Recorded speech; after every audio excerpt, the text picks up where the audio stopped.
Let me ask you one question. What are the most important details on your business applications?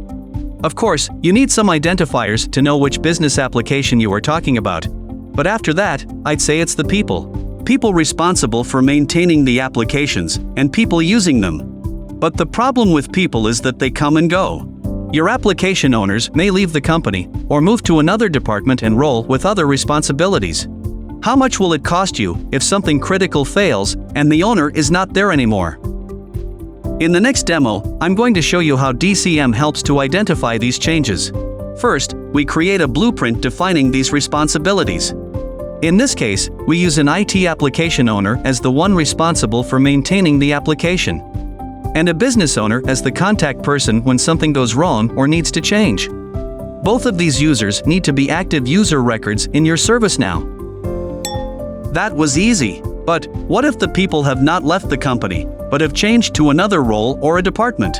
Then we need to consider the department information in our blueprint as well. Let's say that each IT application owner must belong to an IT department, and every business owner should belong to any other than an IT department. These requirements vary from one organization to another, but this should work as a good example on what the blueprint designer can do. Now this blueprint is ready, and we can run an audit. The audit will compare all your non-retired business applications to this blueprint and create deviations if something is wrong.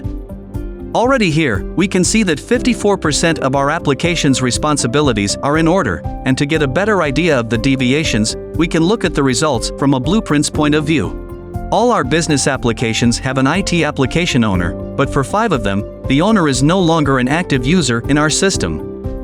And when looking at the business owner reference, we have 8 applications without an owner, and 16 where the owner is no longer active. Then, if we look at the department details, we have 15 owners without any department and 23 where the department doesn't match with the conditions for IT and business owners. Running these audits on a regular basis will identify personnel changes as they occur. And you can find new owners for your business applications while changes are still fresh. If you want to try this out in your own instance, contact us for a free guided trial.